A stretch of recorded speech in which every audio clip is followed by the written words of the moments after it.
insane heat, sprawling suburbs, and perhaps the worst tasting water in the United States, but also one of the fastest growing, most popular metros in the United States. What place am I talking about? Phoenix, of course. So earlier this year, I spent a little over a month in Arizona, primarily in the Phoenix metro area. I locked in, explored all the cities, the infrastructure, and hung out with a few of the locals. And on this video, I'm going to talk about 10 things I learned about Phoenix and Arizona from that stay. Like the video, subscribe if you love the content, make sure you have your AC on, and let's talk about the Valley of the Sun. So right off the bat, we're going to go ahead and get the most obvious thing out of the way, the heat. Phoenix is hot, and I mean hot. If you've ever opened your oven after heating it up, that's what Phoenix feels like in the summer. It's so hot that your car battery dies faster than normal. I bought a new battery for my car back in January, and in Phoenix I had to jump start my car more than once to get it rolling out here. It's so hot in Phoenix that everyone needs sunscreen. Yes, my darker skinned folks, you too need sunscreen out here, or else you will get burned. Phoenix is so hot that if you're dripping in sweat after a gym workout, you can walk outside for a couple of minutes and you'll be completely dry. It's so hot that the locals rarely venture outside unless they have to in the summer. Another thing with the Phoenix heat is that if you leave your car parked in one spot for too long, the rubber from your tires can begin to melt into the road surface. It's so hot in this area that many of the restaurants will have mist spraying to keep the outdoor seating areas cool enough for patrons. I went out to a rooftop bar in Scottsdale, and even though it was almost 9 p.m., it was still like 90 degrees, and the mist had to be sprayed just to make it tolerable.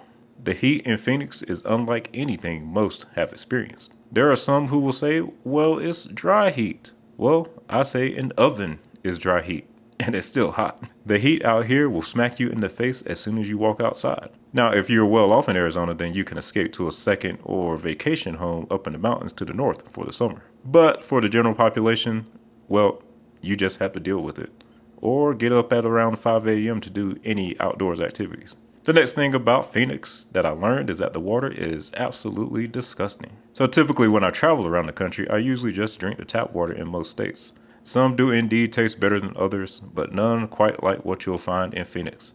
The first time I filled up my water bottle in Phoenix and took a swig, I had to spit it out due to the rancid taste. Not even the filters can salvage the poor tasting water here. Normally when I go to the gym, they have a filtration system to fill your water bottle up, but in Phoenix, it was still undrinkable. I met one of the locals shortly after I got here, and even she said, yeah, we don't drink the water here. I found this to be the case all around the state for the most part, the exception being Flagstaff and certain restaurants in Page that I checked out. So maybe it's the Colorado River water, I suppose. The only place I've tasted water this bad was when I was stationed in 29 Palms, California. And if you were there, you knew better than to drink the water because we all know where it came from. But either way, when you come to Phoenix, be prepared to buy lots of bottled water. Up next for Phoenix is the small downtown area. Over the past several decades, Phoenix has been one of the fastest growing metro areas in the country, booming at a blistering rate and knocking Boston out of the top 10 for largest U.S. metro areas. With an estimated population of over 5 million as of 2023, it has officially arrived as far as the numbers go. But when you go downtown, things don't quite look and feel like you would expect them to for a metro of this size. The downtown area of Phoenix is very modest, with only a few high-rises. It looks closer to a place in the 2 to 3 million range rather than 5 million. In fact, all the other metros in the top 10, with the obvious exception of Washington, easily trump the size and scale of Phoenix's downtown, as do many other metros below it in the top 25. The small Phoenix skyline is due primarily to 2 reasons. One, the international airport is immediately adjacent to downtown, which limits the height of the buildings. Then secondly, it's the style of development here. The Phoenix area is very spread out, and there are many other centers of activity outside the core business district. Other than the arenas downtown, is there really much of a reason for most people in the suburbs to come visit here? Some Phoenix suburbs also have their own downtowns, which leads us into number 4, which is the suburban downtown areas. So as we learned earlier, Phoenix has a smaller downtown area relative to the size of its metro, but part of that can be attributed to the suburban downtowns. First, there's Tempe, the college town and home of the flagship University of Arizona. Now, I came here in late May, so the college season was dying down, but Tempe is a very well-developed business district. It has several high-rises, bars, restaurants, and nightlife, mostly centered around the Mill Street area. This is probably the most walkable part of the metro, as a large population of young, single, broke college students usually is the ideal ingredient for walkability in American cities. There definitely seemed to be more life in downtown Tempe than downtown Phoenix while I was there. Then there's Scottsdale. Scottsdale has a well-developed central core area known as Old Town. You can find various shops, bars, restaurants, and such out here. I hung out in this area a few nights and it blew downtown Phoenix away. There's a gym, high-end hotels, plenty of shopping, all in the area. And it's all quite walkable in this section. You'll typically see more pedestrian activity in Old Town Scottsdale than you will in downtown Phoenix. And that's not all that pulls attention away from Phoenix. Mesa has its own somewhat developed downtown, and Glendale has the stadium, and even Chandler has a little downtown. So for those living in the suburbs of Phoenix, many typically have their own downtown areas to hang out in for entertainment, rather than coming into the city. And next, let's talk about the spread out, sprawling nature of the Phoenix area. While I wouldn't say Phoenix is the most sprawled out feeling metro, I'd probably reserve that title for Houston, it is definitely close. As mentioned earlier, it has a relatively small downtown area, not many high-rise residential towers. So where do most of the people live? In single-family homes, of course. The vast majority of residential development in the Phoenix area consists of single-family homes with pretty decent-sized lots. As you can probably guess, most Americans who have chosen to relocate here have chosen it due to homes being cheaper here than other parts of the country, particularly those in neighboring California. Once you get outside of those downtown areas that I mentioned earlier, what you're going to find mostly in Phoenix is what I've referred to on other videos as the super block. Those giant blocks that are outlined with a major arterial road that contain low to medium density commercial areas on the corners, along with single-family residential subdivisions contained within. The roads within the blocks are usually small, winding, two-lane roads designed to serve light traffic. Homes at the end of the cul-de-sacs are deemed the most desirable and fetch a higher premium on the market. I'm not sure if there's an actual statistic on it, but I would bet money that the Phoenix area has more cul-de-sacs than any other metro in the country. So if you want to live on one, here's your best chance. Since there was so much open land in the valley and the people moving here demanded these homes, the area is filled to the brim with these type of blocks.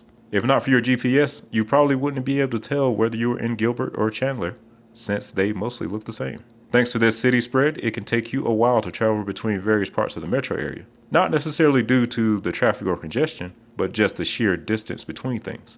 And speaking of the traffic, number 6 on the list is one of the good things about the Phoenix area, and that is the traffic. If we look at the other top 10 metro list, almost all of them have major traffic issues and are known for having some of the worst traffic in the country. Well, despite being 5 million strong, Phoenix has some of the smoothest flowing traffic of any top 25 metro in America. Only Detroit and St. Louis are competing with Phoenix on this front, and not only are they significantly smaller, but they haven't grown in decades.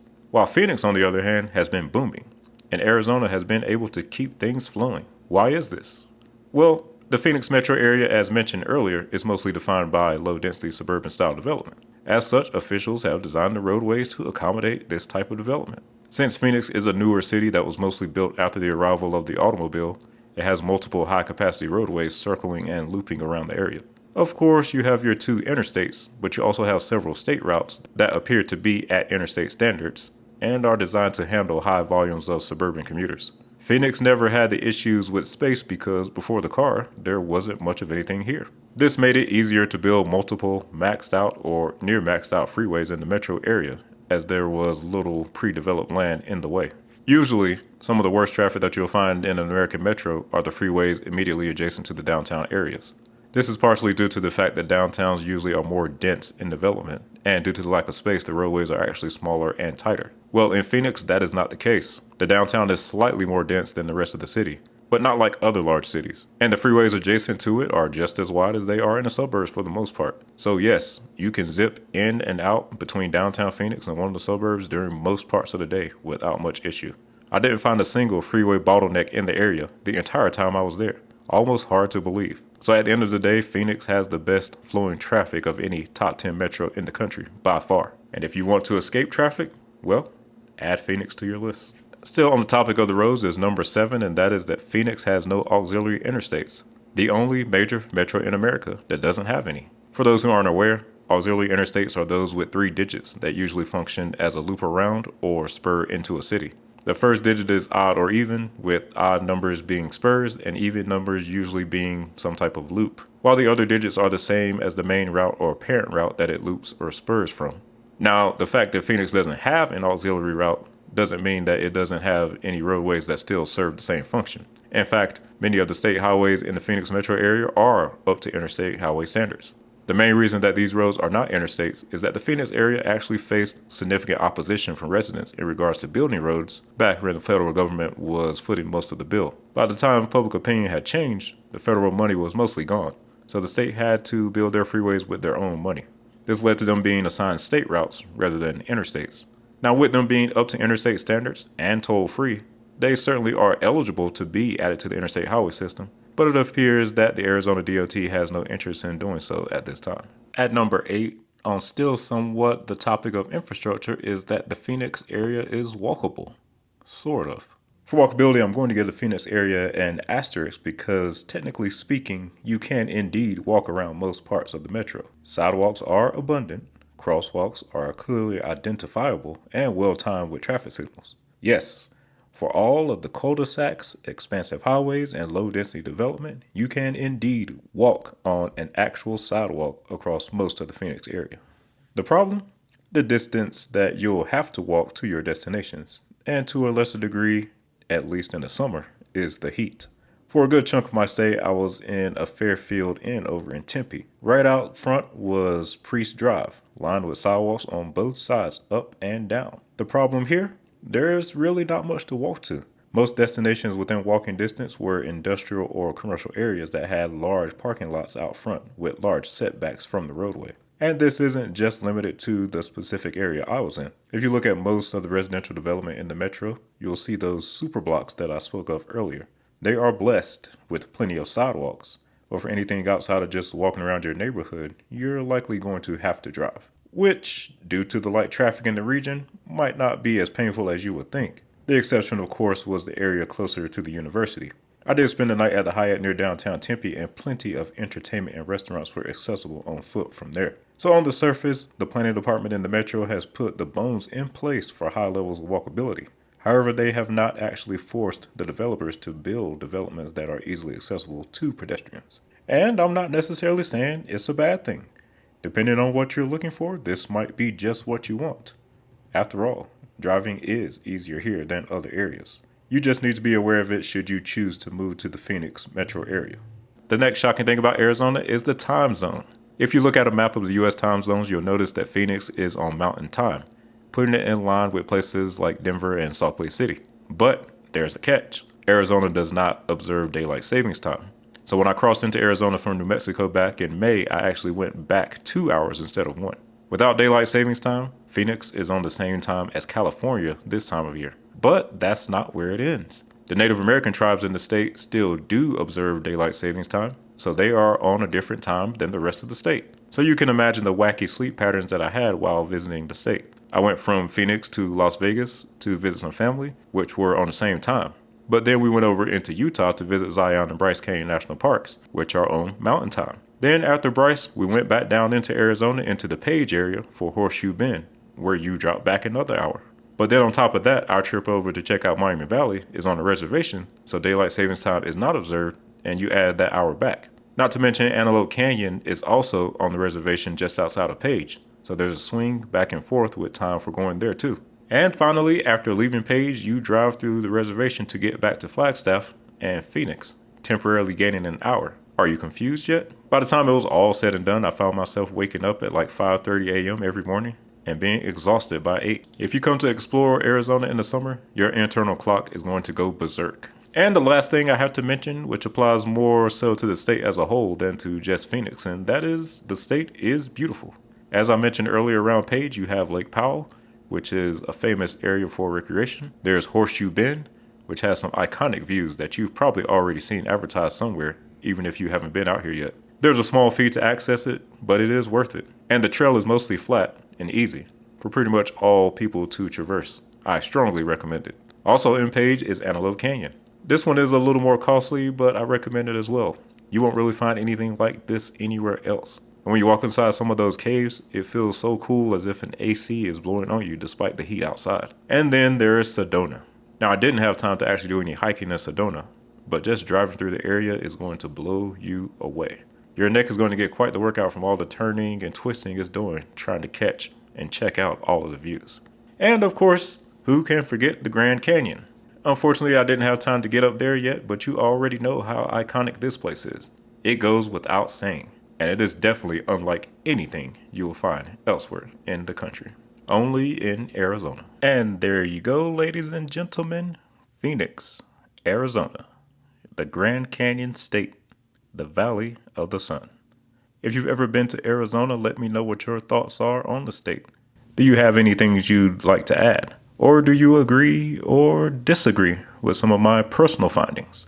And if you haven't been to the state yet and seen some of its spectacular views, then what are you waiting for? Though I'd advise that you come in the winter instead of the summer like me. Thanks for watching, and I'll see you on the next one.